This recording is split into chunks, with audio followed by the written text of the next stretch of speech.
Simaya Nelson Mandela Junior. Azo combattre corruption Bobetele Maboko. Yango na lobi boye. Le konabiso ya FCC basali communiquer. S'en prendre na moko na koyebisa bandeko wana boye. Par courtoisie, il faut élever là. Mokonzi Mboka de la même manière que Bazako Benga Pes pour la déclaration irresponsable, moi aussi j'ai la capacité de convoquer la presse et à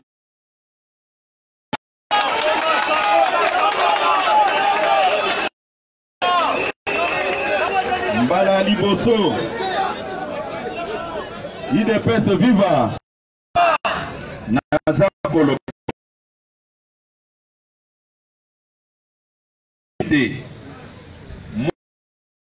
Mandela Junior a une vision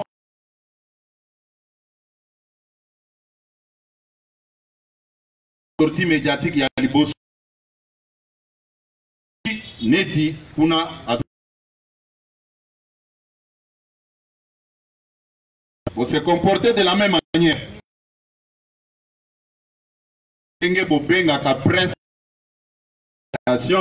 Moi aussi j'ai la capacité de faire ça.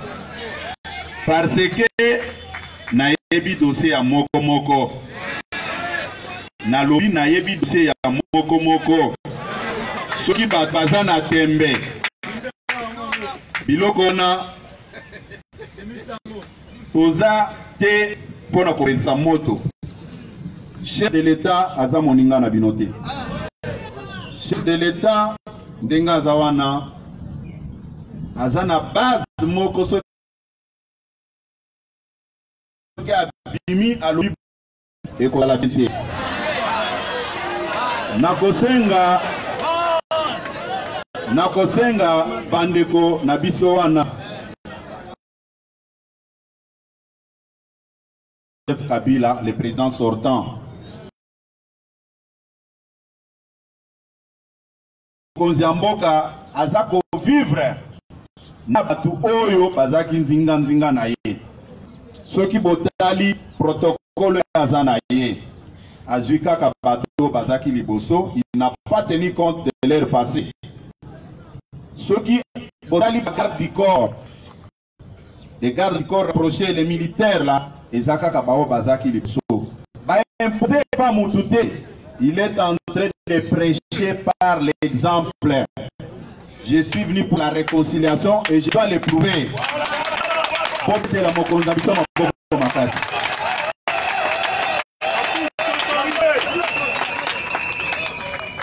Ce qui est plus grave,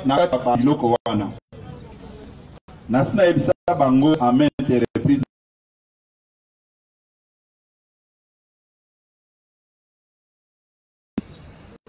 Parce que ce que Taimoudou Azamatanga Akata Kasuki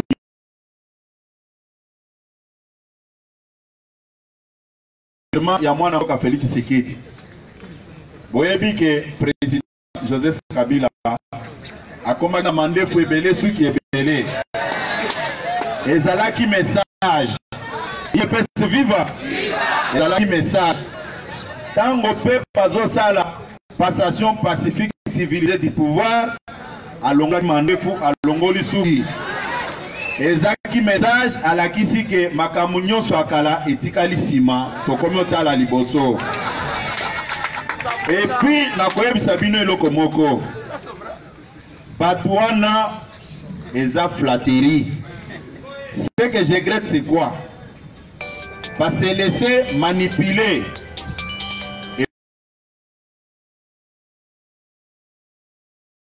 C'est lui l'initiateur de ces Nabenga qui m'a États-Unis, na lobby. Je sais que c'est telle personne manipulateur na yebiye. Prochainement, na kotanga kombo na ye.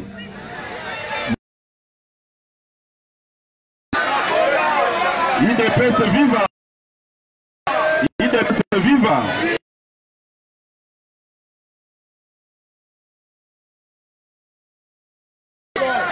Toka na malamu.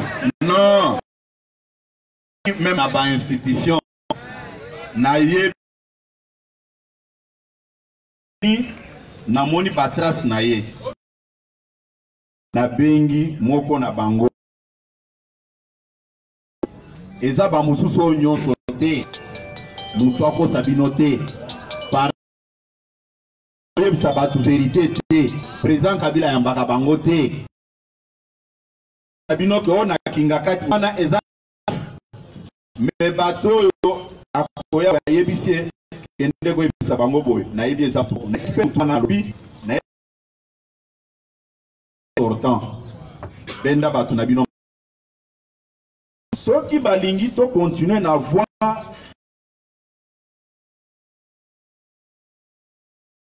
prêt nazana makambo ya koloba IDPS viva IDPS viva nde yango ndenge bokonzi na biso alobi makambo ya réconciliation nationale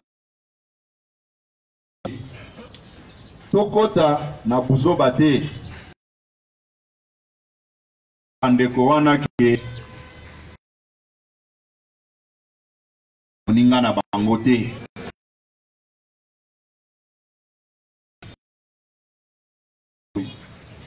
non akende kosala nini akingati IDPS viva nazapa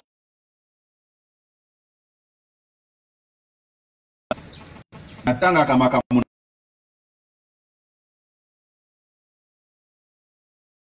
tuni bango niveau ya raisonnement nanga tango to comme des responsables tango bomonaki Joseph Kabila qui est la cité de l'Union africaine était sur notre demande, nous, les membres de l'IDPS, pour tous qui évoluent dans Katia Kash. Et les Babylons qu'on a dans les réseaux sociaux, à Kekuna, à Kendopese, problème est qu'il na niveau ni.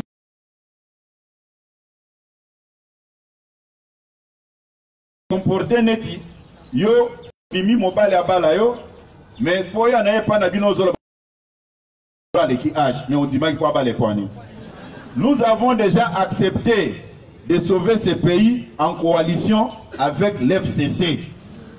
Puisque ceux qui totalise n'attaquent pas mon enfant, personne n'est épargné.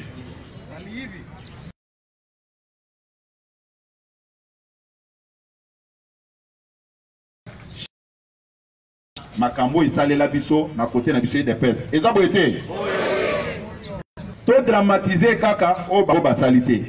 Nde yango na lobaki boy. Biso coalition na bango. To se respecter mutuellement. Biso bango biso na pour ça la déclaration mon côté o toza ko attaquer président Joseph Kabila. Mais bango parmi les responsables. IDPS viva. Mingi boza ko veiller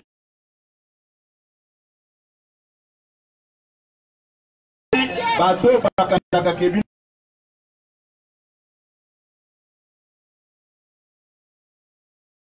na bino eza boyete bomi betela maboko makasi.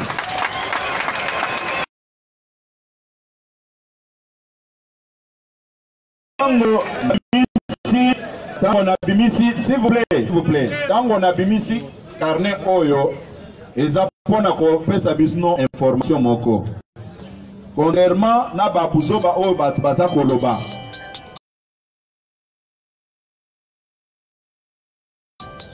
Président na biso avandaki na ye. Tango to discuter to lobi mais toza na coalition na bino. Ba allié basala kanini. Ba bénéficier ka ba intérêt nyonso ndenge moko. Eza biso to lobby to yebi ke ba province tous toza na ba député provincial. Et to kana place biso toza na ba député to soutenir biso pe tozo ata vice gouverneur. place oyo toza na badepute provinciaux biso mpe tozwa bagouverneur ngamu na bando ozwa banote na biso yango karne yango yango oyo toza na répartition nyonso me bango bazalaki toujours na makanisi mosusu ntango toyokani te nde yango toyebisi mokonzi ya mboka boye lokola bango bakoki kodeside bango moko te bena autorité morale na bango olakisa ye blocage oyo bato na ye basali yango monaki le président sortant akendeki na cité de l'Union africaine c'était sur notre demande biso nde tosengaki eza ndenge bamosusu bazoleka na batelevizio baza koloba babuso basala vete ezaki na sens ya kofaire avancer makambo toyokani malamu. Deuxième rencontre oyo nayokaki papa moko oyo na bando respecté na kanisa aza na bongo ya mukolo mais a réfléchir mwana maternel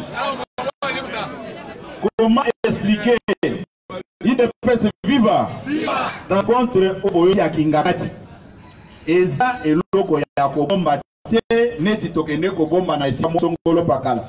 Je dis c'est faux. Président sortant aliaki aya lisusu na cité de l'Union africaine bisonde comme ba plus proche ya mokonzi ya mboka toyebisi eke te na biso babantu soki jour azoya epai yo mokolo mosusu sala nini la mboka biso Mandela Junior moko maka bandeko na ngai po botala buzoba ya bato ya mboka abimi alobi na kokende nga moko te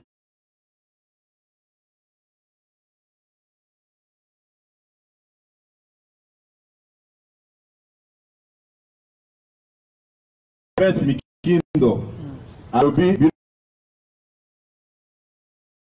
IDPS viva bale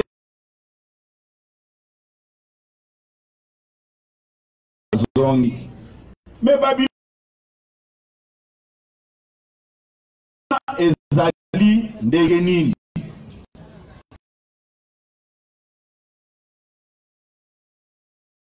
c'est pour vous aider à comprendre ango ndenge nini bazako déformer vérité bao bazako bakno mokonzi ya mboka aza président protocolaire azwaka ba élection place songolo bakala eza ba nostalgie eza kosala bango eloko moko te je vais vous le dire puis nalingi nakota na sujet ya voyage na ngai omoni ba américain wana bakoki ko déployer service ya sécurité na bango nyonso batielie abanda kosione na mboka na bango bazokanga banzela que chef de l'état ya République démocratique Congo azoleka yaza la président protocolaire batu IDPS viva mokonzi mboka na yebisibino ke notre Nelson Mandela Junior aza na vision na ye yango bato mosusu bazo comprendre ye te alanda babiloko nyonso oyo elobamaka wana atalaka moko aza koseka azalaki reçu na baautorité américaine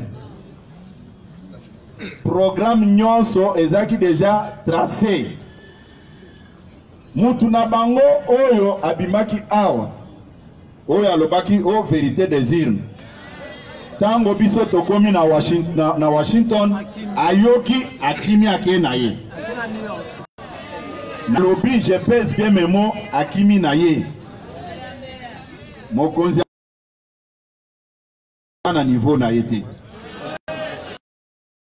mokonzi ambo aza na niveau na ye te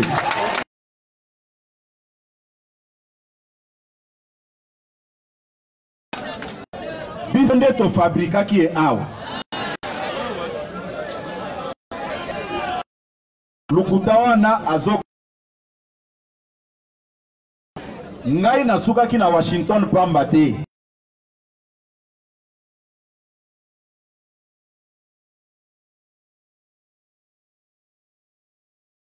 Nazwi na landiye soki na komi ayoki aye akemboka musu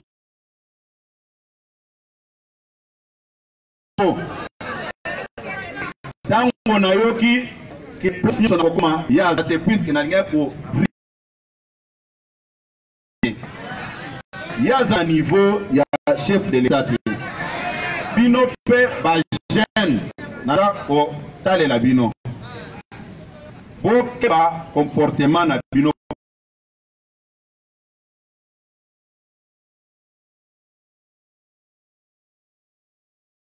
bozana nazo yebisa ba mama te me bino ba jeune soki mutu aye awa topesi bino pouvoir te yo tozo ya maye bino bobanda ko louer basala boza ko inviter ye Fayulu azaki na ba membre te kaka bino ba jeune na biso nde ba no kende louer salle abimi wana comme leader mais bateau azana lelo azolo ba partout.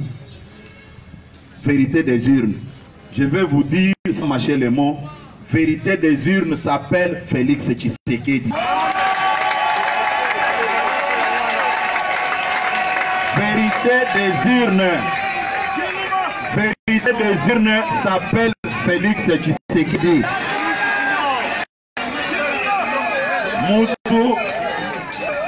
Mutu ako sabinote. Mutu ako sabinote. La vérité des urnes s'appelle Nelson Mandela Junior Félix Tshisekedi.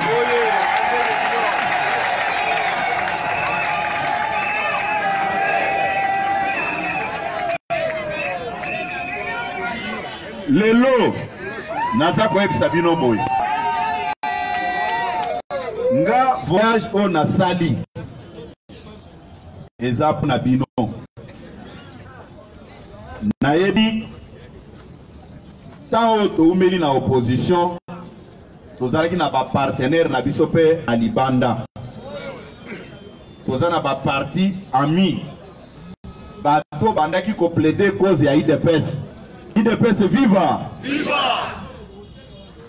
Lelo nayokaki bato ebele balobi bangager bangote mais biso en tant que responsable Asolo Kina Bakonzi na lobby, ce n'est pas le moment ya kovanda na bureau nanga. Il faut na kende koptana na ba partenaire na biso bango pe bati anga en contact avec les investisseurs. Oh, il faut baya awa to présenter bango na gouvernement pas créer misala ebele to diminuer chômage. Mabe eza wapi? Mabe eza wapi? Oh, na yokaki batu basali ba émission baleki na ba télévision kabuya akei wapi? Comme si tosala na bango contrat que moi je peux pas voyager.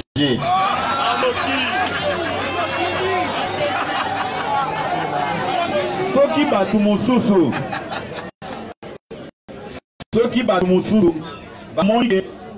bamoni bazimwa parcelle ya pouvoir bosani base na bango, moi je ne le ferai jamais. Moi je suis avec vous tous les jours. Ngana bimaki de façon que na solola na batu bayoka na ebisaki batu ndenge nini tosali 37 ans chômage ezana kati na biso olingi ko indisposer nouveau pouvoir te bino boyebi sincérité na biso boyebi sa biso boyebi c'est la biso ba investisseur oyo bazali awa baki ebele na Congo bapisa ba Congo misala mabe tosali eza wapi ba risque oya kozwa komata ba avion kokende kokitamboka boye na sali voyage moko te na tali bamboka mosusu ebele kuna na États-Unis o na bandaki kokutana na ba partenaire na biso po ba yoka ba solo na ba investisseur bamboka na bango totia bango en contact na gouvernement oyo ekobima bapesa bakongole misala mabe tosali eza wapi. Et puis mokonzi ya mboka nga nayebaki likamwana te ke débat ebandaki kotoka kotoyo autour des voyages. Mokonzi na abenga alobi me oyi makambo ezalaka kuna nga vite ome nazoka trop nga président de la république baza kotuna comment est-ce que yo na nga to voyage na yo, est-ce que voyage yo ezali nga président de la république kozanga bongo oyo amoko argent de poche na lobi bon nazosomela mutu na ngo betuke otali ba intellectuel ba vandi bazosa débat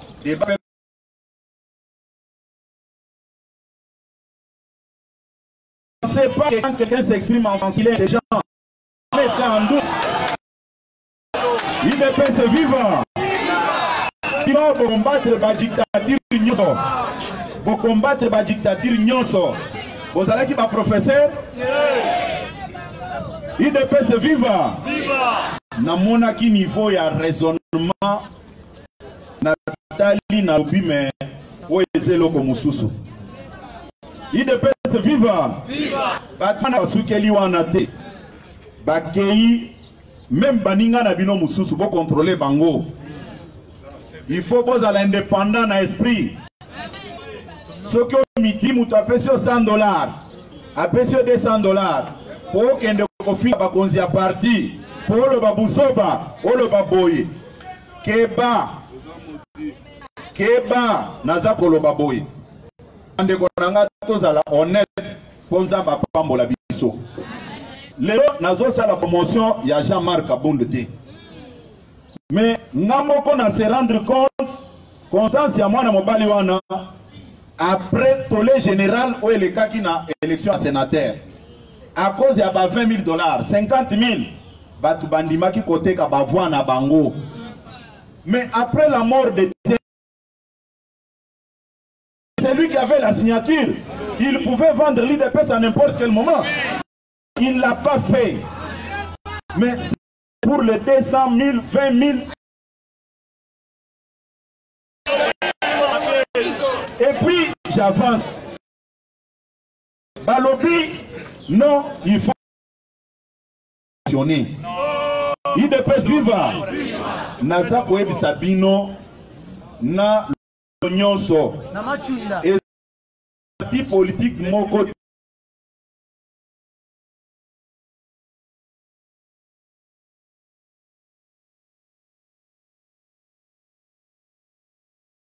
vous expliquer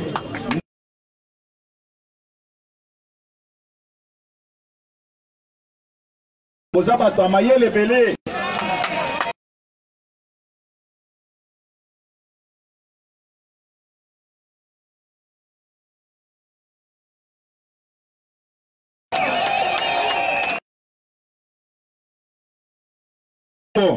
Après l'Iwa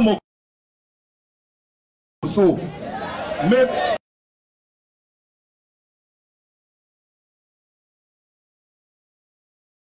après l'Iwa président Tshisekedi Mokonzi Asika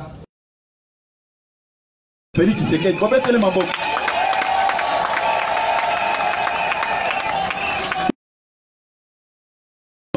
Tolobi Touti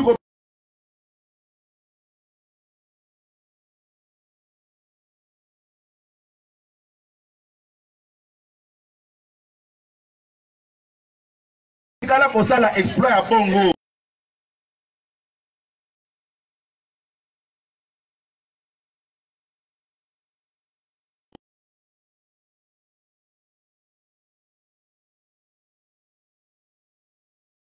salité. IDPS viva. Ndenge bolawana. Bana IDPS boza Sabinote. Mutu soki ayeli yo. Ayebisio que non, il faut tout changer équipe wana. Baloka biso tango tomoni ke demande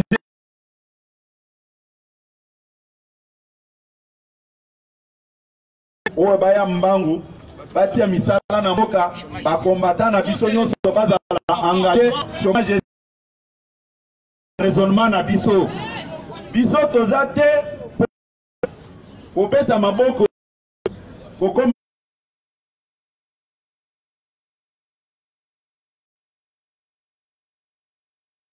ivre na mbongo batu bakiti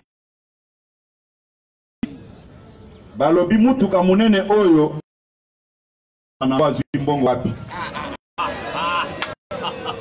IDPS viva bakote solidarité au balobaka union pour la démocratie et le progrès social wana biso to vivaka nango petit peuple nyonso oyo atalaka mutuka wana bakabelie na ba proche ancien prendo yebisa mokonza mbo bakorompre na mutuka boy mais mutu apesaki mutuka wana azotala lo me yo oza lokuta o se méfier na babiloko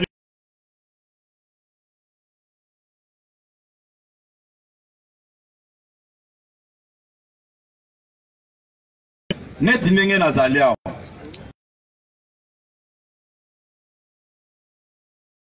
Augustin Kabuya natikala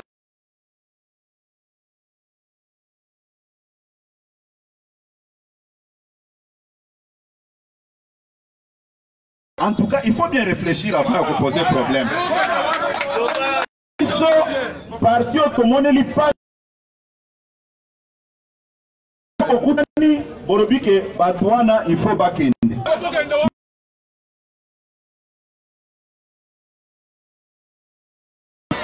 nous ne pouvons pas basangani bato mususu balobi akendeke na batu ndenge korbiare kende kotika ba cadavre yazongaka na ekaka toloba vérité IDPS viva balobi no azalaki na Jacquemain akenda ye atikala bazalaki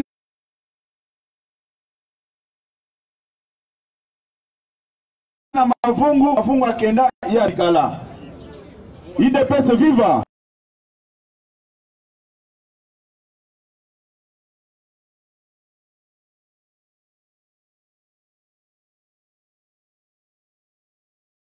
c'est qui est bon on est à carte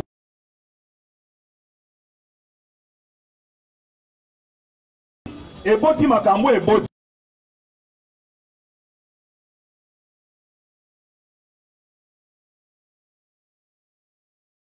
bakenda même instrumentaliser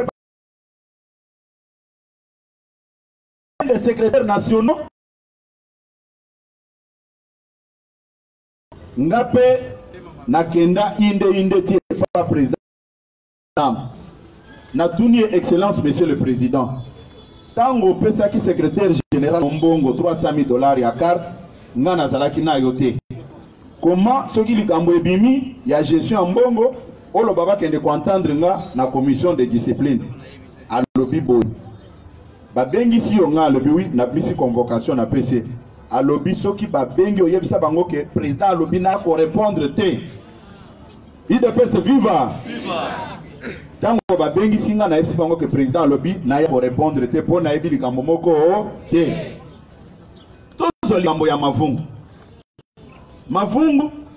d'abord tango asali ba makamu na ye nga azalaki te abenganaki nga même na parti abenganaki nga na bato azalaki na bango mabe abenganaki nga na parti ezalaki nini po batindaki nga na mukanda nakende kopesa epa Eden Kojo oyo azalaki comme facilitateur na makambo ya dialogue bato na balobi non Kabuya na Félix bazana kinga kati bakomi comploter. C'est comme ça que j'ai été humilié devant même ma femme. Mais comme on dit toujours, l'élévation vient de Dieu. Mutombo kila kotika la côté le miselo comme côté on s'en va ça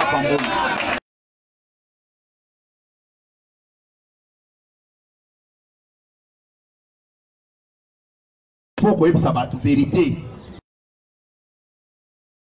La marque naie.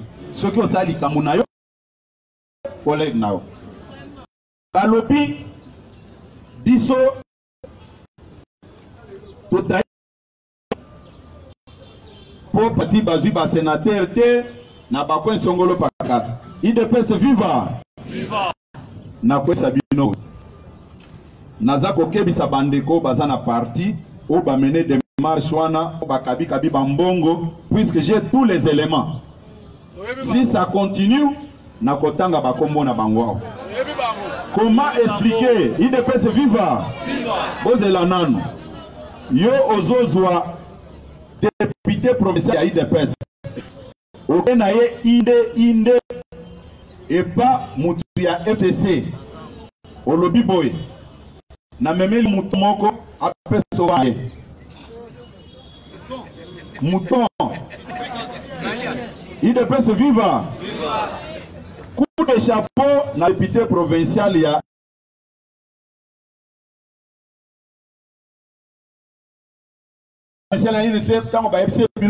moi je n'ai pas reçu. Mais il y a déjà aux olongo là-bas des ça bango côté mususu. Ce qui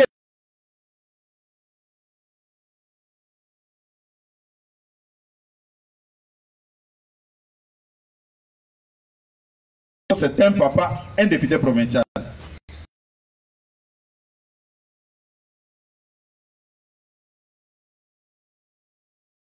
Condamné son auteur.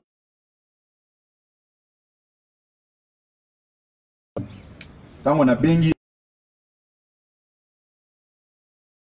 batu ya Kinshasa o bakendeki na Kananga ndenge babandai komema bango et pas ba candidat mususu tango bazo mema batu wana kabonde ndia bando tinda bango. Mais quand vous faites ça, vous attendez à quoi? Tango a expliqué la ti et sili na enregistrer conversation wana na bengi muto ya memaki pour vérifier l'information et Moutouana Pe Azaki sincère, il a reconnu le fait. Oh, Ezaki Gil Moko Zaki, pour Makamboué Kendera, lui n'avait pas la qualité de vous amener les députés provinciaux IDPS à Sala Babilo Kowan. Pour Boyeba, ce sont les mêmes, ceux qui sont Yawa, Babengi 3 ou 4 personnes. Non, exécutif, on a besoin de l'autre côté, mais vous n'êtes pas différent d'un source.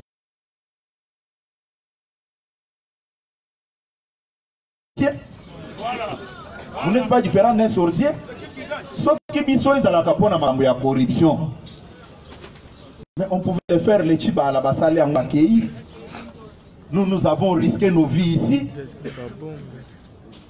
Pour commis, pour le bilan, nous n'avons pas droit au chapitre. Non. Ngana kendeki na voyage, à compte, il y a étaté.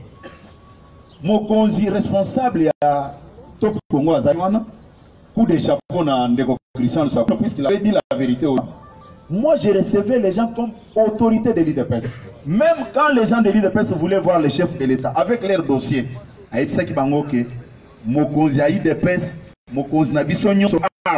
c'est le secrétaire général Augustin Kabou.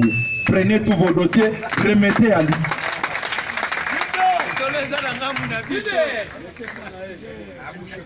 Botika motema mabe na ba démarche wana boza ko ternir image ya mokonzi ya mboka boza ko aider yete ba mususu baye balobi non ebele ba décourager. Pourquoi?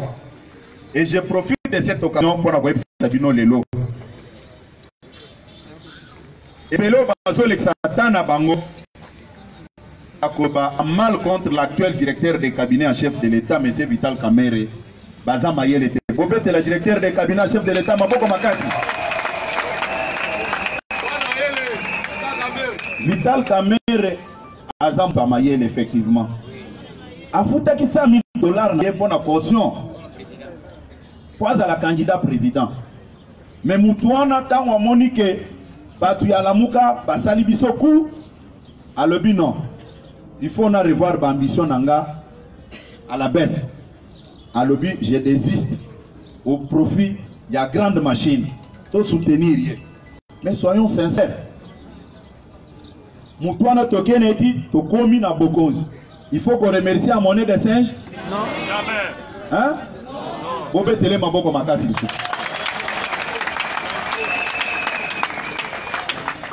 Batou Bayebi Sibiso, Félix a trahi. Pourquoi Andimi? Pour ça, la Makamo, na Batou FCC, na lobby, Nelson Mandela ignore, c'est un grand visionnaire, Bobé Télé Maboko. Et Belé Bakoza d'accord Nangate, mais je dis ce que je pense. Tant que Mokonza lobby, Joseph Kabila a parlé.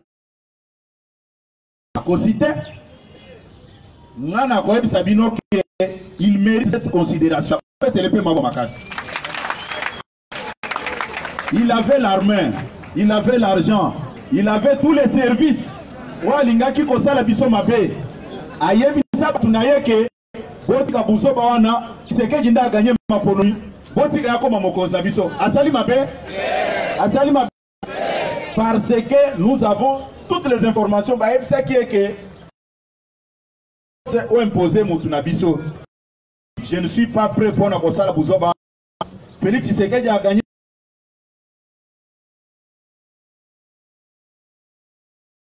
La ligne.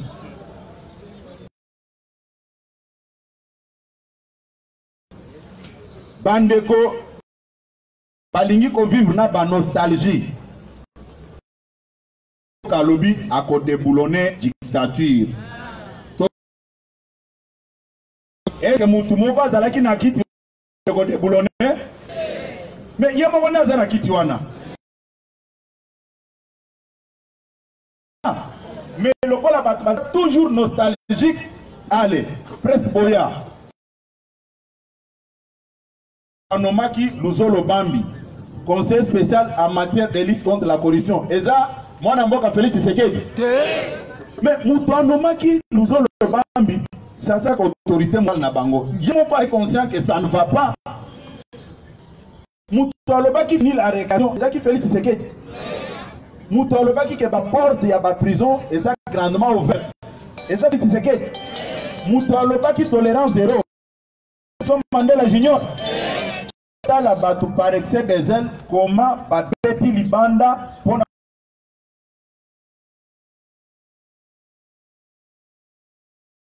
oui.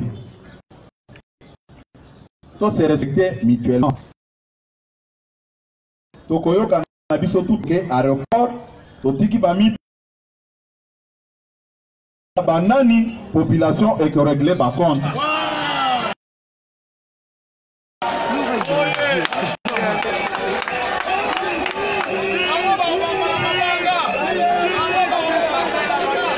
Il ne peut se vivre. Dans le biboye. Dans le biboye. Ceux qui débattent les autres continuer. Au Canada. Toti côté Anjili. Toti qui bami tout cannabiso. Boya makolo. Total la banani population a colocé régler par compte. Tala. Et makamuso ezo seksanga. Bomonaki jour banonsaki victoire à mwana mboka Tshisekedi.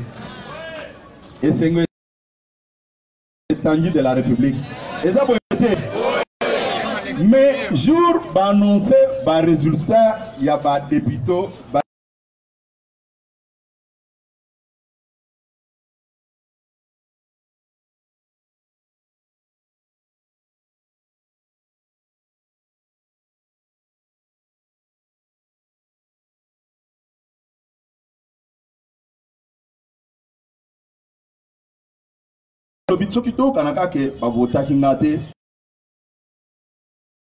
vous jetez sur Nanga et la Seni à Salam Moussali Tok. Voloteke à Sali Baïchmabe. Élection à Mabé, élection à Zamalamo, tango comme on a limité. Mais à Mabé, tango Batnabino, pas ça qu'on reconnaître Bangote. Ndiam na zolo baboui. Tout soutenir Mokonzi Mboka na action nyon soaza ko sala. mokonzi na biso bomona ye neti mwana mokete botala makambo nyonso esalaka na loboko ya Nzambe bato ebe bayele na biro mbula ezobeta sikoyo na alobi te soki makambo nazoloba eza mabe Nzambe akopermettre yango te mais soki eza malamu mpona pe ekota na kati na biso Nzambe akopermettre ekota.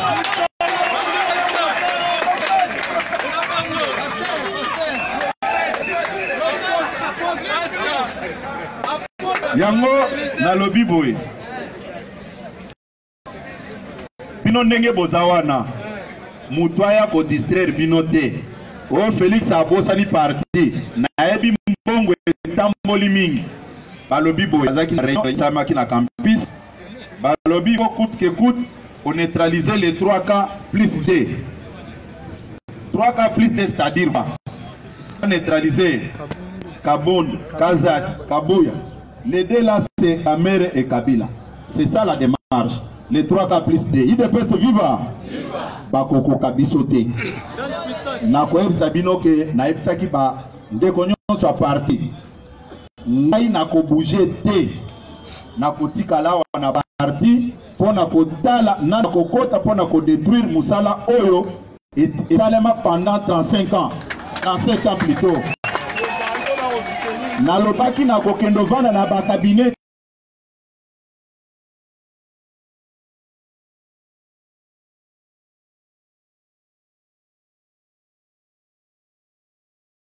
na baninga na makambo na bino nyonso na kati na bino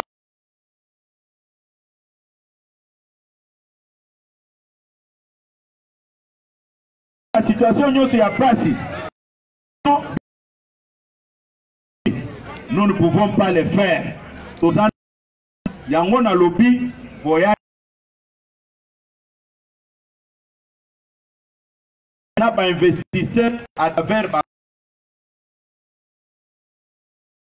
bazana facilité à kokuta na ba investisseur à bamboka na bango. C'est ce que soki ebimi awa. Je vous promets naza web sabino mokonzi ya mboka Zako sala na ndenge na biso poto renforcer politique ya mokonzi. Il ne peut se vivre. Pona kosukisa ndenge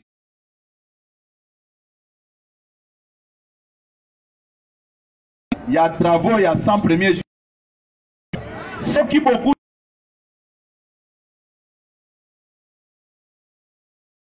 commissaire na commissaire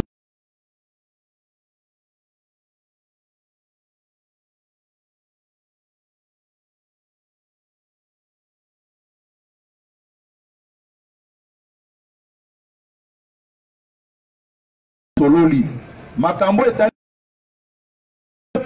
ya papa na biso déjà eloko bloqué eza nini